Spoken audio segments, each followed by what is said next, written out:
नमस्कार रसिका श्रोते हो. कथामृत या चॅनल मध्ये आपलं सर्वांचं स्वागत. भाव भोया भक्तीची एक तारी, भावनांचा तू भुकेला रे मुरारी. या गाण्यावरून आपल्या लक्षात आलं असेलच की आज आपण बोलणार आहोत तो शब्द आहे. शब्द नुसता शब्द नाहीये, तो भाव आहे. म्हणजेच बरोबर आपण बोलणार आहोत भावाविषयी. भावाविषयी म्हणजे नॉट ब्रदर. ह भाव म्हणजे आंतरिक भाव. ह जो आपल्याला दुसऱ्याबद्दल वाटतो तो आंतरिक भाव. हं? बघा ना, अगदी लक्षात आलं ना. म्हणजे आता म्हणा त्या बाजारामध्ये वस्तूंचा भाव, सोन्याचा भाव, चांदीचा भाव, दुधाचा भाव, तो भाव नाही बर का, आंतरिक भाव. म्हणजे देवाबद्दल देवाबद्दल आपल्याला आतमध्ये काय वाटतं. अगदी देवाबद्दलच नव्हे तर आणखीन काही गोष्टी आहेत की जसं तीर्थ. आपण तीर्थ म्हणजे काही आता नरसोबावाडीला जातो, पंढरपूरला जातो. काही आपला आपला त्या ठिकाणी भाव असतो, विश्वास असतो की इथं गेल्यानंतर माझं काम होणारच. बरोबर आहे ना. मग तो भाव काम करत असतो. म्हणजे आंतरिक भाव असेल तरच देव भेटतो. नाहीतर मनी नाही भाव देवा मला पाव, देव आशान पावायचा नाही र, देव बाजारचा भाजीपाला नाही र. तुमच्या आत भाव नसेल. आम्ही शेकडो देवांना जातोय, अनेक उपवास तापास करतोय, परंतु आमच्या आतमध्ये जर त्याविषयी देवाविषयी श्रद्धा नसेल, भाव नसेल, तर काहीही उपयोग होणार नाही.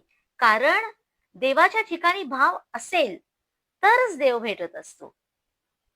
काही तीर्थाला आपण जातो, त्या ठिकाणी आपला भाव असतो म्हणून ते काम घडत असतं, बिघडत नसतं.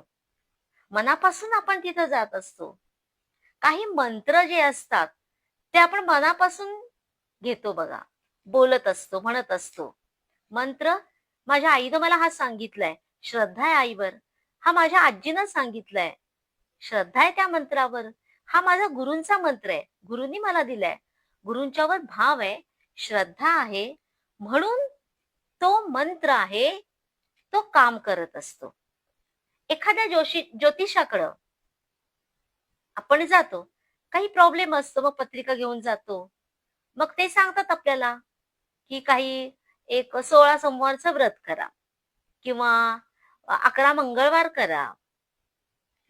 देवीला जा, गणपतीला जा, गुळ खोबरे घेऊन जा.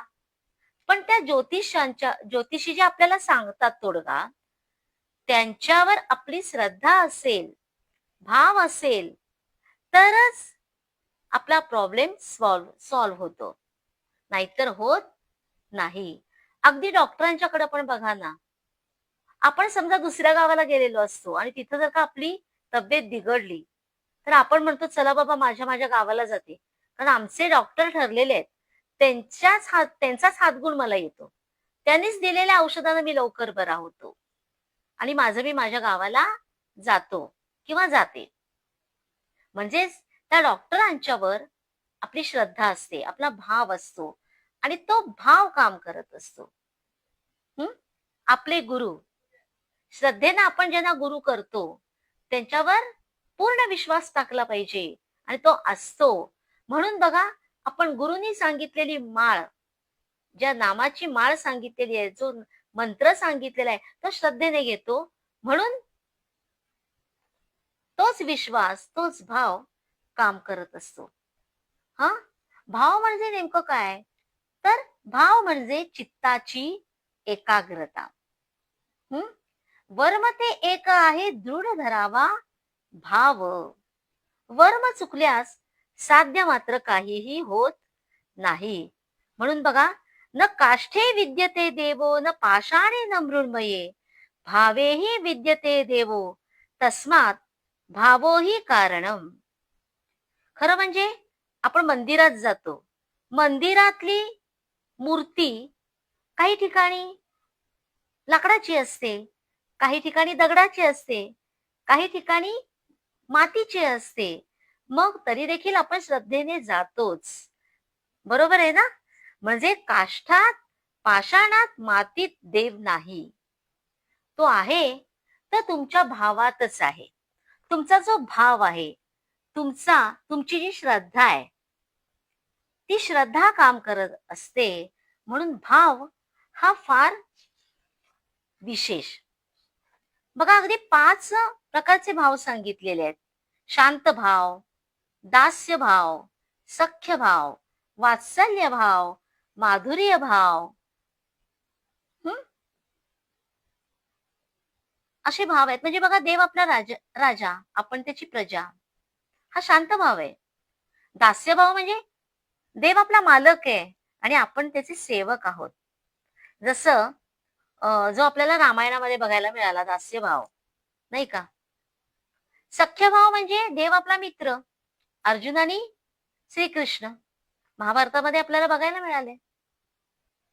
वात्सल्य भावामध्ये देव आपला मुलगा, आपण त्याचे मायबाप, असा भाव आहे. माधुर्य भाव याला कांत भाव सुद्धा म्हणतात बरं का. तर परमात्मा हा आपला पती आणि आपण त्याची प्रेयसी, हा संबंध आपल्याला, हा भाव गोपिकांचा बघायला मिळतो बघा. तर हे सगळे भाव आहेत. तर भाव असणं हा खूप महत्वाचा आहे. तर ती वस्तू आपल्याला मिळते. भाव हा कठीण वज्र हे भेदवे परीन छेदवे माया जाळ. अहम भाव, द्वैत भाव, जो आपल्याकडे भाव भरपूर आहे बर का. होय ना. पण हा जो श्रेष्ठ, हा भाव जो आहे हा श्रेष्ठ आहे. तर आपल्याला हा अहम भाव, द्वैत भाव काय करायचंय? नष्ट करायचंय. आणि भाव जो परमेश्वर प्राप्तीसाठी आहे, तर तो आपल्याला कसा प्राप्त होईल यासाठी आपण प्रयत्न करायचा आहे. आता भाव कसा बघा, आपण स्वयंपाक करतो ना, एखाद्या दिवशी ना खूप छान आमटी होते बघा, खूप छान भाजी होते. पण एखाद्या दिवशी खूप सगळं बेचव होतं आणि घरातली माणसं म्हणतात, काय हे, लक्ष कुठं होतं, काही सुद्धा चव नाही आज स्वयंपाकाला. तीच माणसं एके दिवशी असंही म्हणतात, वाह क्या बात आहे, आज खूप छान स्वयंपाक झालाय. अगदी घरातल्या वरिष्ठांच्या कडून त्या दिवशी आपल्याला बक्षीस पण मिळतं बघा. छान झाले बरं का हा पदार्थ तुझा, हे बक्षीस म्हणून बक्षीसही मिळतं. मग असं का होतं? आपण करणारे तर आपणच असतो, पण एखाद्या दिवशी आपलं मन नसतं स्वयंपाकामध्ये, विचार भरकटलेले असतात, काहीतरी दुसरंच विचार सुरू असतात, दुसरेच विचार. आणि काही ठिकाणी काही वेळेला आपण अगदी मन लावून करतो, अगदी म्हणतात ना भाव ओतून आपण स्वयंपाक करतो, म्हणून तो छान होत असतो. हा, बरोबर आहे ना. एका आषाढी वारीस एक पदवीधर असं जोडपं गेलेलं बरं का. आणि त्या दिवशी ते बडव्यांच्या घरी राहिलेले होते.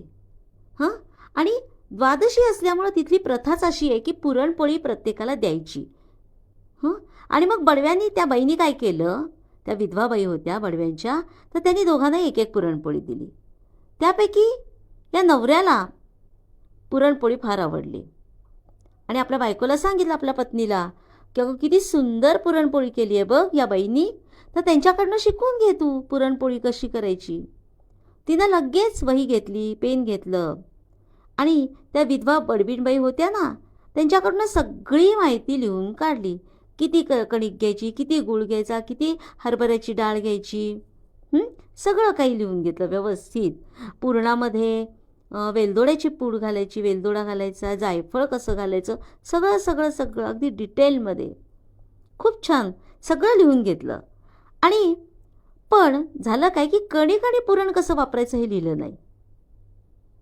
जे मेनच होतं ना, जी मुख्य गोष्ट आहे ती लिहून घेतलं नाही. कसं झालं, हे माहितीच आहे हो, हे जनरल नॉलेज आहे असं तिला वाटलं आणि तिनं लिहिलं नाही. हे दोघंही आपल्या घरी आले. आता तीर्थयात्रेला जाऊन आल्यामुळं या दोघांनी मिळून असं गंगापूजन करूया आपण, याचा बेत आखला. आणि या साहेबांनी बायकोला सांगितलं, अगो तू गंगापूजनाला पुरणपोळी कर बरं का, आता तू शिकलेली आहेस ना त्या बहिणीच्याकडनं. या बहिणी सांगितलं हो. मॅडमनी या सांगितलं हो. आता ह्यानं आपल्या सगळ्या मित्रांना आमंत्रण दिलं गंगापूजनाचं आणि जेवायचं बरं का. तुम्हाला पुरणपोळी मिळणार आहे बरं का तुमच्या बहिणीच्या हातची. हो, तर सगळ्यांनी जेवायला या असं सांगितल्यानंतर सगळी तयार झाली यायला. कारण आजकाल घरामध्ये बायका पुरणपोळी करत नाहीत. कारण ते डाळ शिजवा, हरभऱ्याची ती डाळ घ्या, शिजवा, परत नंतर ती शिजली की गूळ घ्या, परत ते थोडं मिक्स करा, पुरण बनवा, ते आणि शिजवा, म्हणजे पुरण बनवा, ते वाटा, परत कणिक मळा, पोळ्या लाटा. हे कुणालाही नको असतं, त्यामुळं व्याप नको वाटतं. म्हणून सहसा आम्ही श्रीखंड, बासुंदी, रसमलाई अशा गोष्टी आम्ही सणावाराला आणतो. पण आज आपल्याला पुरणपोळी खायला मिळणार म्हणून सगळी मंडळी, सगळे मित्रमंडळी त्यांच्या घरी आली. आणि बाई ह्या सगळं साहित्य म्हणजे पुरण तयार केलं, कणिक मळी, सगळं केलं बरं का. आणि आता पोळ्याच फक्त लाटायच्या, पुरणपोळ्याच फक्त लाटायच्या राहिल्यात. आणि या लाटायला सुरुवात केली ह्यांनी काय केलं तर पुरण घेतलं, पुरणाचा गोळा घेतला आणि त्याच्यामध्ये कणिक घातली आणि त्या लाटायला लागल्या. पण पोळी काही जमेना, कारण पुरण लाटण्यास चिकटू लागलं. आता ह्या बाईने विचार केला, का जमत नाहीये, बघितलं पाहिजे. विचार केला तर त्यांनी असा तर्क केला की ज्यांनी मला पुरणपोळी दिलेली आणि सांगितली कशी करायची त्या दिवशी त्या बाई आहेत ना, त्या पांढरी साडी नेसतात. त्या बडवे बाई आहेत त्या पांढरी साडी नेसतात. नवऱ्याला सांगितलं, अहो पांढरी साडी आणा बरं का, लगेच आणा, कारण त्याशिवाय पोळी जमणार नाही. सगळीच मंडळी इथं येऊन बसलेली आहेत जेवायला, पण पांढरी साडी नेसल्याशिवाय पोळी जमणार नाही. नवऱ्यानं विचारानं पांढरी साडी आणून दिली. नेसून करू लागली ती पोळ्या, पण तरी काही जमेना. अगो बाई, आता काय चुकलं. हां, त्या बडवेबाईंच्या हातामध्ये बांगड्या नव्हत्या. हिनं आपल्या हातातल्या बांगड्या काय केल्या, वाढवल्या. काकणं म्हणायची ना, काकणं, तर त्या बांगड्या फोडून टाकल्या. अर्थात ही थोडीशी अतिशयोक्ती होत होती. आता विचार केला तरी पण पुरणपोळ्या जमेनात. का जमेनात? अरे हो, त्या बडवेबाईंनी आपल्याला सांगितलं ना पोळ्या केल्या कशा करायच्या, त्यांच्या डोक्यावर केस नव्हते. आता डोक्यावरचे केसही काढले या बाईंनी, पण पोळी जमेना. आता या गोष्टीतून, या कथेतून आपण शिकलो काय तर बाहेरचा किती बदल केला म्हणजे पोळी जमेल का? नाही, तर तसं होणार नाही. अंगामध्ये भगवी कपनी घातली, गळ्यामध्ये रुद्राक्षांच्या माळा घातल्या, दाढी जटा वाढवल्या. हे सगळं बाह्य रूप आम्ही घेतलेलं आहे, परंतु आंतरिक तळमळ नाही, आंतरिक भाव नाही परमेश्वराला भेटावा म्हणून, तर देव भेटणार नाही. कारण आंतरिक तळमळ पाहिजे, आतला. तर आजची कथा अशी होती. आवडली तर जरूर कमेंट्स बॉक्समध्ये आपल्या कमेंट्स आवडली म्हणून पाठवा. आणि अशा आणखीन कथा घेऊन आपण परत भेटणार आहोत. तोपर्यंत मला आज्ञा द्या. बाय बाय, नमस्कार.